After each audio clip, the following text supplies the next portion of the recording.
दीनापुर नाम का एक छोटा सा गांव था। रात के 3 बज रहे थे और पूरे गांव में सन्नाटा फैला हुआ था। राधिका नाम की एक औरत अपने घर में अपने कमरे में बैठी हुई थी, क्योंकि आज सुबह उसने अपने घर के बाहर दीवार पर लिखा पाया था, रात का मेहमान घर आएगा। लेकिन 3 बज चुके थे और अब तक कुछ नहीं हुआ था। राधिका गहरी सोच में डूबी हुई थी। क्या सचमुच कोई रात का मेहमान आने वाला था, या फिर ये सब सिर्फ गांव की मनगढ़ंत कहानियां थी? जो भी था, मगर उसने राधिका की नींद जरूर उड़ाकर रख दी थी। शायद इसलिए क्योंकि रात के मेहमान की कहानी खौफनाक थी। लेकिन इस वक्त राधिका उसके बारे में सोचना नहीं चाह रही थी। तभी उसने सामने दीवार पर टंगी घड़ी की ओर देखा। सुइयां धीमे धीमे चल रही थी, जैसे समय भी उस रात डर के साथ रेंग रहा हो। 3:12। और तभी बाहर से ठंडी हवा का एक तेज झोंका खिड़की से टकराता है। राधिका खुद को समझाते हुए कहती है, नहीं नहीं, कुछ नहीं, बस वहम है। राधिका ने खुद से ऐसा कहा, मगर उसे खुद ही अपनी आवाज में भरोसा नहीं था। एक आवाज आई। ये आवाज साफ थी।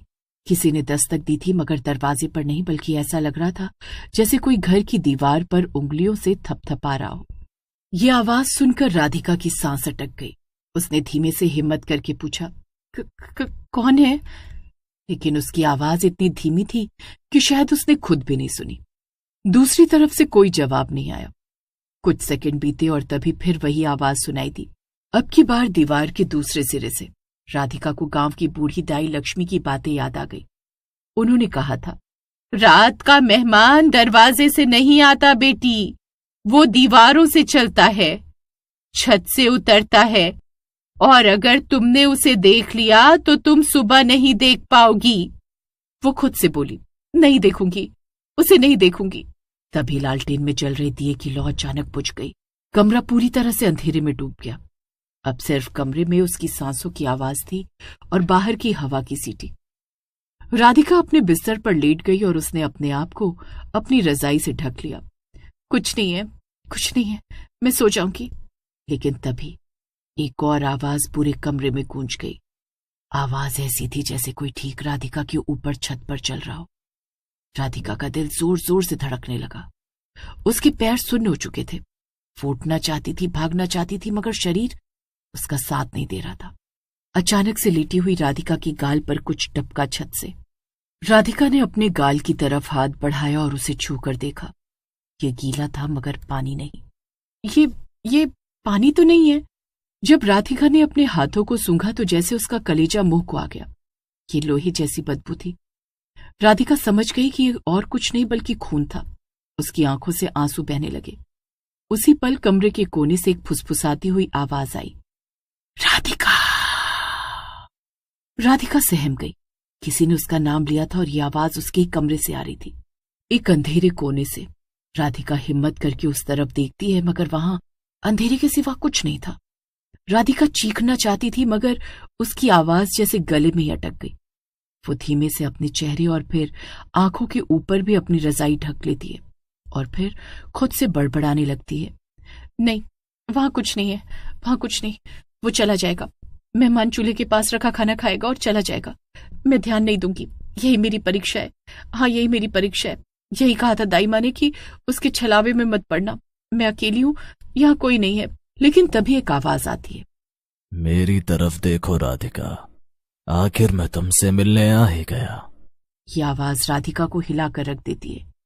ऊपर से नीचे तक राधिका कांप जाती है, क्योंकि ये और किसी की नहीं बल्कि उसके पति महेश की आवाज थी। राधिका के आंसू बहने लगते हैं।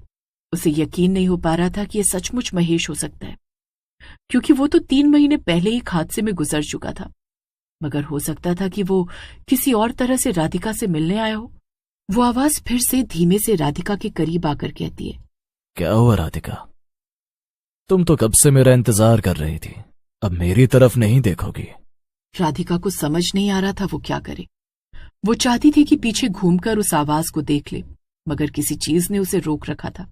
लेकिन वो कुछ बोलती इससे पहले ही उसे एहसास होता है कि उसके पीछे जो साया लेटा हुआ था, कुछ सेकंड्स बाद वो खड़ा हो जाता है। राधिका अभी भी दूसरी तरफ सर घुमाए हुए थी और उसे पीछे देखने की हिम्मत नहीं हो रही थी। लेकिन तभी कमरे में किसी के चलने की आवाज गूंजने लगी। ठप ठप। कोई राधिका के ठीक पीछे कमरे में चल रहा था। हर एक ठप की आवाज के साथ राधिका की धड़कनें तेज होती जा रही थी। अचानक से आवाज रुक जाती है कुछ सेकंड्स के लिए। राधिका धीमे से पीछे मुड़कर देखती है। कोई जमीन पर नहीं खड़ा था, बल्कि एक काला लंबा साया दीवार पर चल रहा था। धीमे धीमे वो साया एक कोने से होते हुए दूसरी तरफ बढ़ता है, दरवाजे की तरफ। दरवाजा अपने आप खुल जाता है। राधिका ने अपनी आंखों से उस साये को धीरे धीरे कमरे की दीवारों से बाहर निकलते हुए देखा। घड़ी की तरफ देखा तो 4 बज रहे थे। सूरज निकलने में अभी भी कुछ वक्त बाकी था। अपने आप को समझाते हुए राधिका ने कहा, बस कुछ देर और। कुछ मिनट कमरे में कुछ नहीं हुआ, लेकिन फिर अचानक टेबल पर रखी हुई लालटेन अपने आप जल उठी।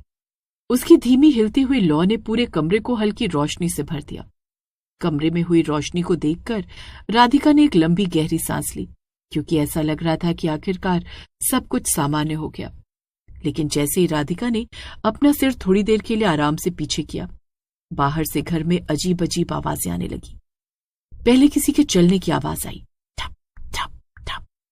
ऐसा लग रहा था जैसे कोई नंगे पैरों पूरे घर में चक्कर लगा रहा हो। कभी आवाज पास आती, कभी दूर चली जाती। फिर अचानक किसी के तेज तेज बोलने की आवाज गूंजने लगी, लेकिन वो भाषा राधिका की समझ से बाहर थी। उस आवाज में इंसानियत नहीं थी, बस गुस्सा था, जिससे राधिका का दिल बैठता जा रहा था। इसके बाद घर में किसी औरत के रोने और चीखने की आवाजें गूंजने लगी। वो रोना कभी तेज हो जाता, कभी अचानक रुक जाता, मानो किसी का गला दबा दिया गया हो। और कभी कभी तो राधिका को ऐसा लगता जैसे कोई चूल्हे के पास बैठकर धीमे धीमे कोई पुराना गीत गुनगुना रहा हो। लेकिन ये सब होने के बावजूद राधिका चुपचाप अपने बिस्तर पर लेटी रही। उससे उठने की हिम्मत नहीं हुई। उसने सिर्फ अपनी आंखें कसकर बंद कर ली और मन ही मन बुदबुदाने लगी कि सब सुबह होते ही खत्म हो जाएगा। उसे लग रहा था जैसे अगर वो हिली तो कोई उसे देख लेगा। घड़ी में 5 बजते ही खिड़की से सूरज की हल्की हल्की रोशनी अंदर आने लगी। उस फीकी रोशनी को देखकर राधिका ने धीरे धीरे आंखें खोली। उसका बदन दर्द से जकड़ा हुआ था, जैसे पूरी रात किसी ने उसे दबा कर रखा हो। हिम्मत जुटाकर वो उठी और बाहर चूल्हे के पास जाकर देखा। जो खाना उसने बीती रात वहां रखा था वो गायब था। थाली खाली थी, मगर ठंडी नहीं, मानो अभी अभी किसी ने उसमें हाथ डाला हो। राधिका ने राहत की सांस ली। उसे लगा कि वो रात के मेहमान से बच गई। अब उसकी जान को कोई खतरा नहीं था, लेकिन तभी उसे कुछ अजीब महसूस हुआ। वो देखती है कि रसोई की खिड़की से सूरज की रोशनी अंदर नहीं आ रही थी। बाहर अब भी वैसा ही अंधेरा था, सिर्फ पास रखी लालटेन जल रही थी। राधिका की धड़कनें फिर से तेज हो गई। नहीं नहीं, बस कुछ मिनट और, सूरज उग चुका है, अभी सुबह हो जाएगी। लेकिन तभी एक डरावनी हंसी से पूरी रसोई गूंज उठी। वो हंसी इंसान की नहीं थी, वो बहुत भारी, बहुत ठंडी थी। राधिका के पैर सुन्न पड़ गए। ये आवाज ऊपर से आ रही थी। डरते डरते उसने छत की ओर देखा और उसके रोंगटे खड़े हो गए। मर चुका महेश दीवार से चिपका हुआ था। ये नजारा देखते ही राधिका की चीख निकल गई। बचाओ! महेश छत से छलांग लगाता है। एक झटके में सब कुछ अंधेरा हो जाता है। कुछ देर बाद सूरज पूरी तरह उगता दिखाया जाता है। कुछ समय बाद गांव के लोग राधिका के घर पहुंचते हैं। घर का दरवाजा आधा खुला होता है। अंदर अजीब सी ठंड फैली होती है। पूरे घर में सन्नाटा था, इतना गहरा कि किसी की सांस तक सुनाई दे। चूल्हे के पास रखी थाली खाली थी। जमीन पर सूखा हुआ खून था, लेकिन राधिका कहीं नहीं थी। पूरा घर छान मारा गया, मगर उसका नामो निशान तक नहीं मिला।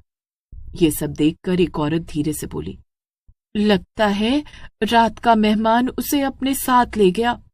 गांव वाले एक दूसरे की तरफ देखते हैं। कोई कुछ नहीं बोलता, सब चुपचाप बाहर चले जाते हैं। उनके जाते ही कमरे में फिर वही अजीब खामोशी छा जाती है। लालटेन अब भी हल्की हल्की चमक रही थी, जैसे रात का मेहमान अपने खौफनाक रहस्य का एक छोटा सा हिस्सा जानबूझकर छोड़ गया हो। और राधिका के इस तरह गायब होने के बाद दीनापुर में रात का मेहमान सिर्फ कहानी नहीं रहा, बल्कि एक डर बन गया।